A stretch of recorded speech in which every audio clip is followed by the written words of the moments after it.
Welcome to this week's episode of the Rough Cuts Saturday Review. Coffee Doug. Ryan Pancake Hat, go. Go.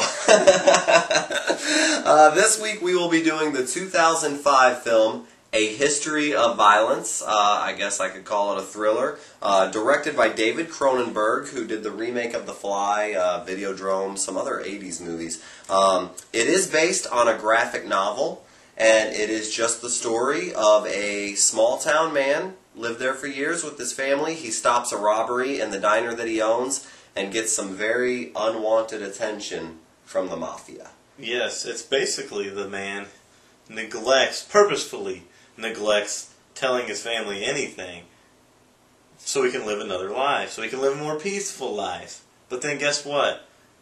He's not meant to lead a peaceful life, I'm assuming, because shit seems to follow him. That's true. You don't really... Crying out loud. You do.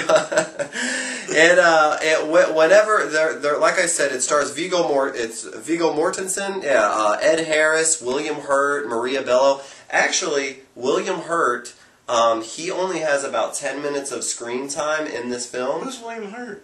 Does he have the cataract guy kind of? No, he's near the end. He plays the brother. Oh. He only has about 10 minutes of screen time, and he got nominated for an Oscar for Best Supporting Actor for that role. Really? Yeah, and he really does have a strong performance, but the lead actor, Viggo Mortensen, amazing throughout the whole film. I don't know. I liked him better in Eastern Promises when I could see his dick. And the film basically, it has you on the edge of your seat. There are a lot of very violent scenes. That's why it's called A History of Violence. You don't know, what's going on. Like when he stops the robbery, very beginning of the movie, and then people are claiming that he's somebody that he says he isn't.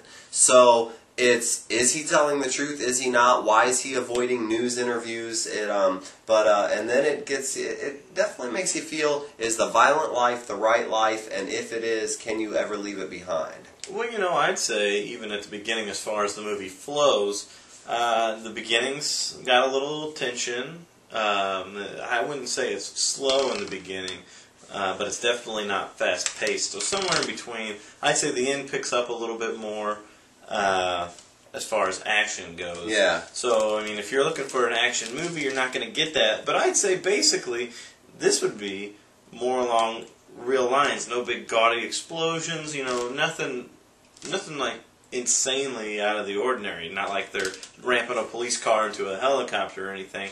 I'd say this is more tame, probably more down to earth as to how violence would be in like normal everyday life. Real life, I agree with that. Yeah, that's very true. And it's kind of it raises the question of, is there a time when violence is justified?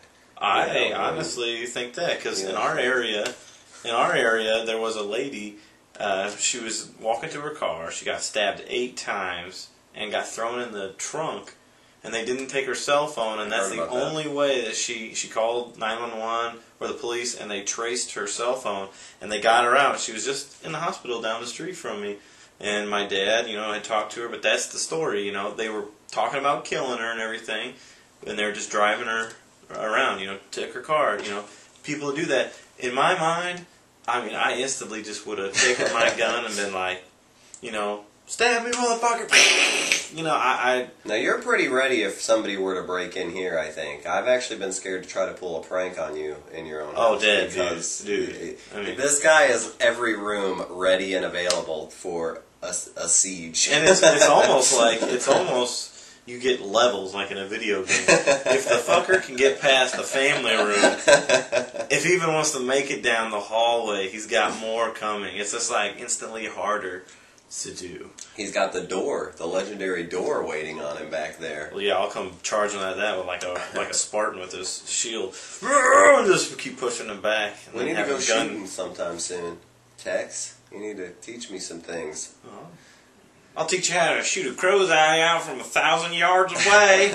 If violence really bothers you, then obviously don't watch this. Like I said, it is rated R. There are some very violent, bloody scenes, but I don't even know that I'd say gory, because it's not fake. It's like you said, it's real. Like if it were like somebody really fighting and stuff, it'd be that kind of thing. But The acting is amazing to me. Would you watch it again? I did watch it again for this review. I did like some of the special features. One thing about this film, and I've heard this, and maybe some of you viewers can write in and verify this for us. I have heard, because when I used to work at a video store, that this was the last movie ever released on VHS. Really? Yeah. After this film, they went strictly to DVD for everything. So wow. I don't know if that's completely true, but that's what I've heard. I mean, I can't believe that because I've got the Incredibles movie On VHS? Yeah, and didn't that come out in like 2007? I don't know. I'm just fucking with you. Oh, huh. Okay, well that's our review Looking for at the my week. teeth? Are we good? We're dandy. I like that outfit. Good job. I'm trying to dress up for these reviews because obviously I don't talk enough about it. I thought I'd try to spice it up with an outfit. You did good this time. Talk about violence. Look at my bruise on my arm. If you can see that bruise. Where? It's alright. Ah! That's from Ryan Pancake Cat. Oh, I hope you could see that. That really hurt. I bet that one did. That was pure knuckles. Do it! No. Alright. Check us out. Subscribe. Let us know how we're doing. We'll see you next week. Just a whip.